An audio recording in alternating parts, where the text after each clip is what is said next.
नमः शिवाय। माता च पार्वती देवी पिता देवो महेश्वरः बान्धवाः शिवभक्ताश्च स्वदेशो भुवनत्रयम्. 1960 விளையாட்டங்குடியிலே முகாம் இருந்த பொழுது நம்முடைய பெரியவாரும் பொது பெரியவர்களும் சதஸ் ஒன்றை நடத்தினார்கள். அந்த சதஸிலே ஒரு ஆகம பாடசாலை விசேஷமாக ஏற்பாடு செய்ய வேண்டும் என்று சொல்லி இவங்களுடைய வாத்தியார் அவர் டாக்டர் குணபதி அன்னூர் விஸ்வநாத சிவாச்சாரியார் மூலமாக பாடத்திட்டம் தயார் செய்யப்பட்டு பல கிரந்தத்திலே இருந்த பல புத்தகங்கள் தேவநாகரியிலையும் அச்சு போடப்பட்டு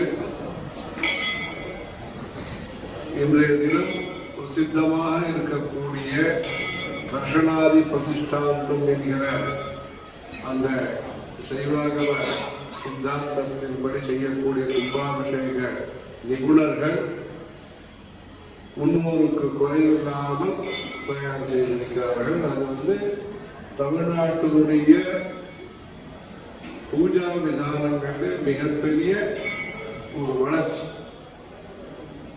அங்கு படித்தவர்கள் பலரும் தற்பொழுது பாடசாலைகளில் நடத்தி கொண்டு வருகிறார்கள்.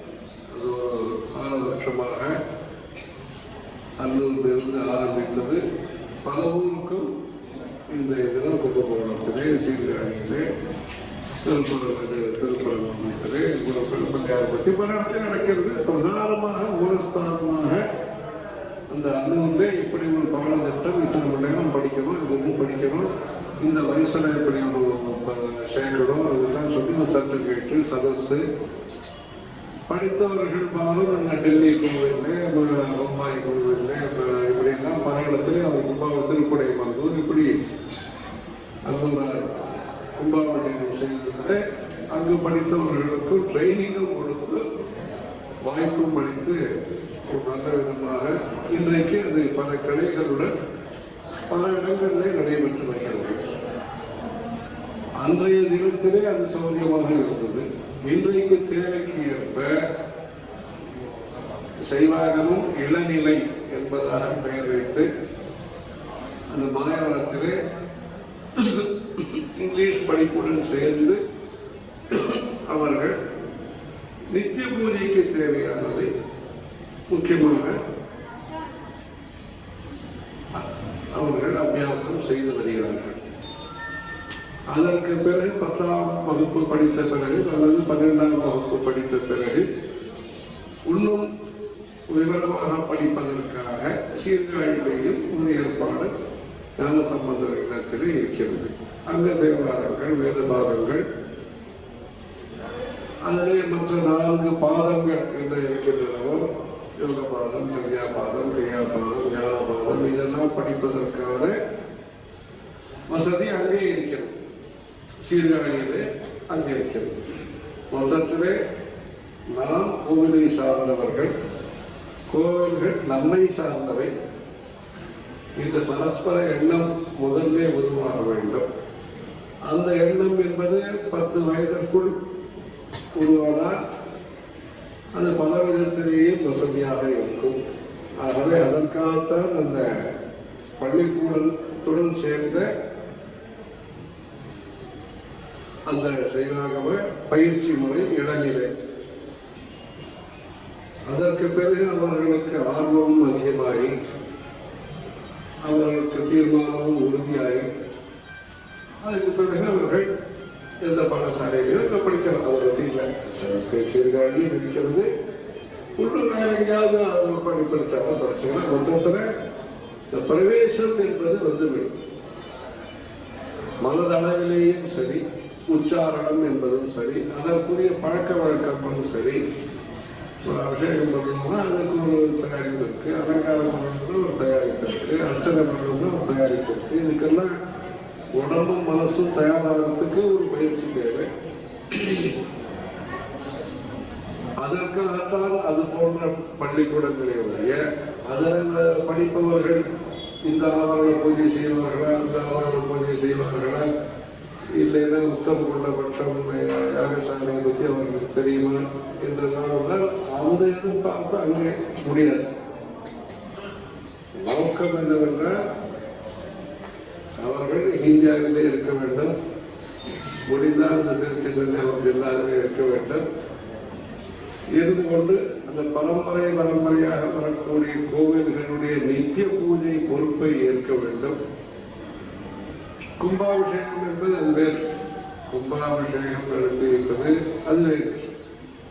ஆனாலும் அவரவர்களுக்கு இருக்கக்கூடிய அந்த முறை கோவில்களை அவர்கள் சிறப்பாக ஏற்று நடத்த வேண்டும். உலக நன்மைக்காகவும் சரி, கிராமங்கள் அந்த இந்து மத நம்பிக்கையோடு இருப்பதற்கும் சரி, நித்திய பூஜை என்பது நித்தியபடி பிரசாதம், நித்தியபடி பூஜை என்பது முக்கியம். நிமித்தம் நைமித்திகம் என்பதாக, காமியம் என்பதாக பல்வேறு நிகழ்ச்சிகள் வேணும். அதற்காகத்தான் கச்சிமூதூர் அர்ச்சகர் ட்ரஸ்ட் என்பது ஏற்படுத்தப்பட்டு அதிலே பூசாரிகளுக்கும் சரி, பட்டாச்சாரியர்களுக்கும் சரி, அர்ச்சகர்களுக்கும் சரி அதிலே வழிவகை செய்திருக்கிறார்கள். பாடசாலை என்பதற்கு ஒரு 10 வித்தியார்த்திகள் சேர்கிறார்கள் என்றால் இந்த பள்ளிக்கூடத்துடன் சேர்ந்த ஒரு படிப்புக்கு ஒரு 20 பேர் 30 பேர் சேரக்கூடிய வாய்ப்பு இருக்கிறது. அதை ஒன்று பாண்டிச்சேரியிலேயே வெள்ளியனூர் பக்கத்திலே உதயம்பட்டு என்கிற ஊரிலே காசி விஸ்வநாதர் கோவில்,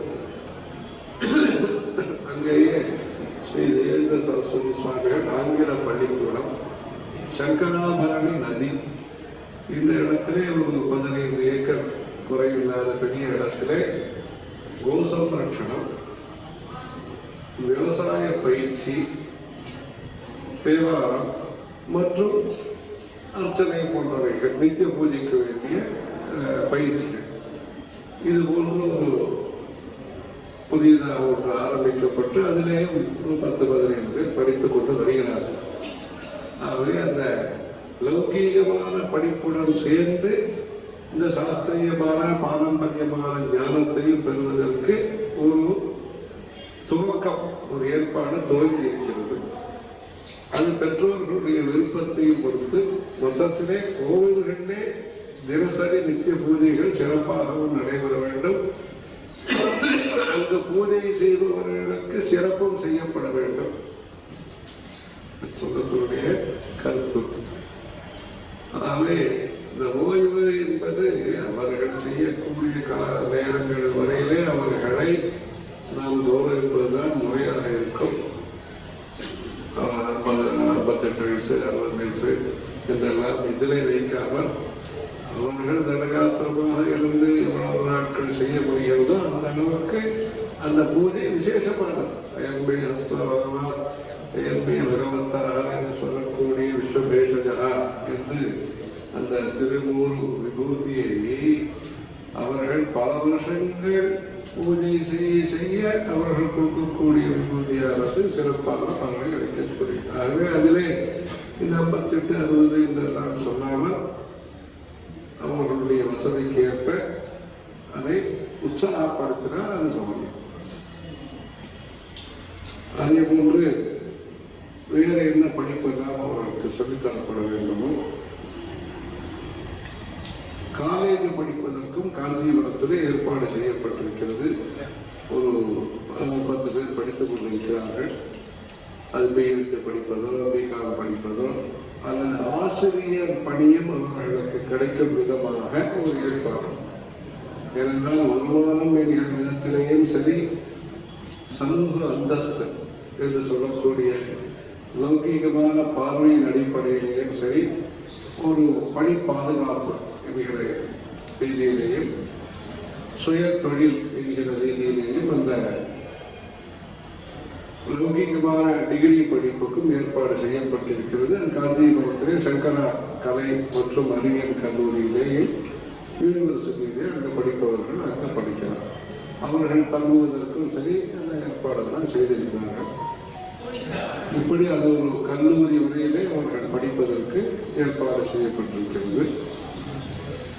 இன்னும் எங்கெல்லாம் முடியுமோ அங்கெல்லாம் இது போன்ற பகுதி நேர பாரம்பரிய படிப்புகள், முழு நேர பாரம்பரிய படிப்புகள் சீர்காழி இருக்கிறது. இன்னும் பல இடத்திலேயும் நல்ல இங்கே கும்பகோணத்திலேயும் இருக்கிறது. பலரும் அதை விசேஷமாக நடத்தி கொண்டு வருகிறார்கள். இது பகுதி நேரம் என்பது ஆரம்பித்தவர்களுடைய நோக்கமே முழு நேரமாக படிப்பவர்களோடு அதிக எண்ணிக்கையில பலரும் இந்த ஆகமத்தை படிக்க வேண்டும் என்பதற்காகவே இந்த முழு நேரம் படிப்பவர்களே அதற்கு ஒரு பெரியோரு விளைவிக்க வேண்டிய எண்ணத்தோடு இல்லை. முழு நேரம் படிப்பவர்கள் தான் அது முதல் பட்சம், அதுதான் உத்தமபட்சம் கொண்ட உத்தமபட்சம் கொண்ட யாகசாலை. அதுதான் இதிலிருந்து நம்முடைய பாரம்பரியத்தோடு நமக்கு இருக்க வேண்டிய தொடர்பை நாம் தொடக்கக்கூடாது, தொடர வேண்டும் என்பதற்காக இந்த ஏற்பாடு, ஒரு இடைக்கால தற்காலிக ஒரு ஏற்பாடு. மற்றபடி முழுமையாக இங்கு படிப்பதோ பெங்களூரில் படிப்பதோ எங்கு படிக்கிறவர்களோ மொத்தத்திலே அந்த சாஸ்திரத்தை முழுமையாக படிப்பது விசேஷம். அப்படி சாத்தியம் இல்லாவிட்டாலும் இந்த ரீதியிலாவது படிக்கட்டும் என்பதற்காக இந்த ஏற்பாடு. அதனால் இப்ப நாளைக்கு வந்து முழுசா படிக்கிறதுக்கு ஒரு இது படிச்சா விசேஷம். அதே போன்று இந்த தற்பொழுது இவர்கள் சொன்ன சம்பிரதாயம் என்பது ஸ்தோத்திரங்களையும் நம்முடைய இந்து மதத்தினுடைய சிறப்புகளையும் அந்த அர்ச்சக குடும்பத்தை சார்ந்த பெண்கள் தெரிந்து கொள்வதற்காக ஒரு ஏற்பாடு. ரெசிடென்சியல் என்பதாக ஒரு இடத்திலேயே தங்கி படிக்க வைப்பதற்கான ஏற்பாடுகளும் உங்களுடைய அபிப்பிராயத்தை பொறுத்து அந்த சமயத்தில் இருக்கக்கூடிய இடம் மற்ற வசதிகள் அதை பொறுத்து அதுவும் அடுத்தபடியாக அதற்கும் வாய்ப்பு இருக்கிறது. அந்த தேவையை பொறுத்து அபிப்பிராயத்தை பொறுத்து தற்பொழுது குறுகிய கால பயிற்சி, ஒரு 5 நாள் பயிற்சி, அதாவது ஆன்லைனில் சொல்லித்தரது, தமிழிலையும் சமஸ்கிருதத்திலையும், அதே போன்று சிறு தொழில் பயிற்சி, இதெல்லாம் செய்து தன்னம்பிக்கையை வளர்க்கக்கூடிய ஒரு முயற்சி. இதை பற்றி எல்லாம் சொல்வதற்காக இன்றைய தினம் இங்கு அழைத்திருக்கிறார்கள். தொடர்ந்து நீங்கள் இந்த விஷயத்தை பல குடும்பத்துக்கும் தெரியப்படுத்தி அவர்களுடைய அபிப்பிராயத்தை, இதெல்லாம் வந்து திணிக்கக்கூடிய விஷயம் அல்ல, திணிக்க வேண்டிய விஷயமும் அல்ல.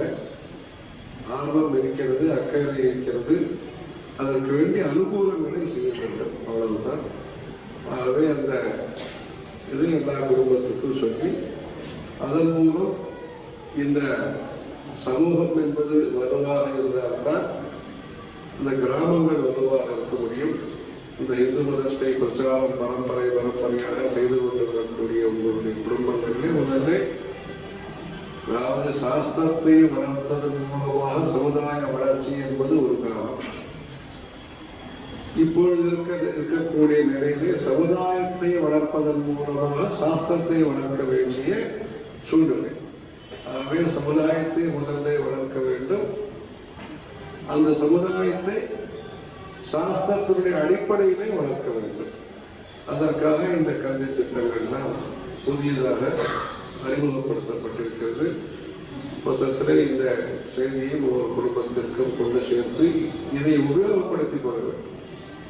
காஞ்சிபுரத்திலே ஒரு 10 பேர் 20 பேர் படிக்கிறார்கள் என்றால் இன்னும் 10ஆம் வகுப்போ 12ஆம் வகுப்போ படித்தவர்கள் அங்கு அந்த 3 வருஷம் அல்லது 5 வருஷங்கள் படிக்கும் பொழுது அவர்களுக்கும் அந்த சாஸ்திர சம்பிரதாய விஷயங்களை சொல்லிக் கொடுப்பதற்கும் ஒரு ஏற்பாடு அங்கேயும் செய்ய முடியும். காஞ்சிபுரத்திலே நிறைய பேர் படித்தவர்கள் இருப்பதனால இருக்காங்க, பல பேர் இருப்பதனால அங்கு அவர்கள் அந்த பட்ட படிப்போடு சேர்ந்து இந்த கோவில்கள் சார்ந்த விஷயங்களையும் தொடர்ந்து படிப்பதற்கும் ஒரு ஏற்பாடு செய்வதற்கு அங்கு அனுகூலம் இருக்கிறது. ஆகவே அந்த வாய்ப்பையும் உபயோகப்படுத்திக் கொள்ளலாம். மொத்தத்திலே இந்த சமூகத்தினுடைய கல்வி, கலாச்சார, வேலை வாய்ப்பு இந்த விஷயங்களை எல்லாம் நீங்கள்லாம் தெரிந்து கொண்டும் அனைத்து குடும்பத்திற்கும் இந்த விஷயத்தை தெரியப்படுத்தி அவர்களும் இதன் மூலம் பயன்பெற்று அந்த பயன் என்பது கிராமத்திலே நம்முடைய தர்ம பிரச்சாரத்திற்கு உபயோகப்படும்படியாக செய்ய முடியும். பார்ட் டைம் எஜுகேஷன் 2 இடத்துல இருக்கு. அது போக இப்போ காரைக்காலில் புதுசாக ஒன்று ஆரம்பிச்சிருக்கு, ஆரம்பிச்சு ஒன்று ஆரம்பிச்சிருக்கு. அதுலேயே எது சொல்லியிருக்கோம்னா கங்கை கொண்ட சோழர் வந்து ஒன்று ஆரம்பிக்கிறதா சொல்லியிருக்கோம். அங்கே வந்து வேற யாராவது உத்தியோகத்திலிருந்து மறுபடியும் அர்ச்சகருடைய பணிக்கு வர விரும்பினால் அவர்களுக்கும் குறுகிய கால பயிற்சி அளிக்கப்பட்டு அவர்களுடைய சேவையை உபயோகப்படுத்திக் கொள்ளப்படும். அது கங்கை கொண்ட சோழகத்தில் அங்கே ஏஜ் இதை பற்றி சொல்லலை. அப்புறம் எந்த இதுலேயும் நம்ம வந்து சேர்த்துக்கலாம். 3 மாதமோ 6 மாதமோ கற்றுக்கலாம்.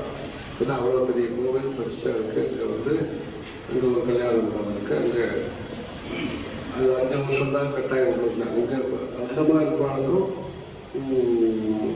அந்த வாய்ப்பு ஒரே பாடசாலை அது கஷ்டம்.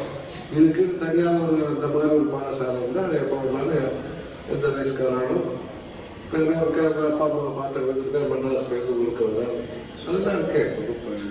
இது இல்லை அந்த முறையை விடக்கூடாதுங்கிறதுக்காக வர அந்த மாதிரி இருக்கிறவங்களுக்கும் உபயோகப்படுத்தணுங்கிறதுக்காக அந்த மாதிரி ஒரு திட்டம் இருக்கு. அது கங்கை கொண்டு சொல்லப்படுறது அந்த மாதிரி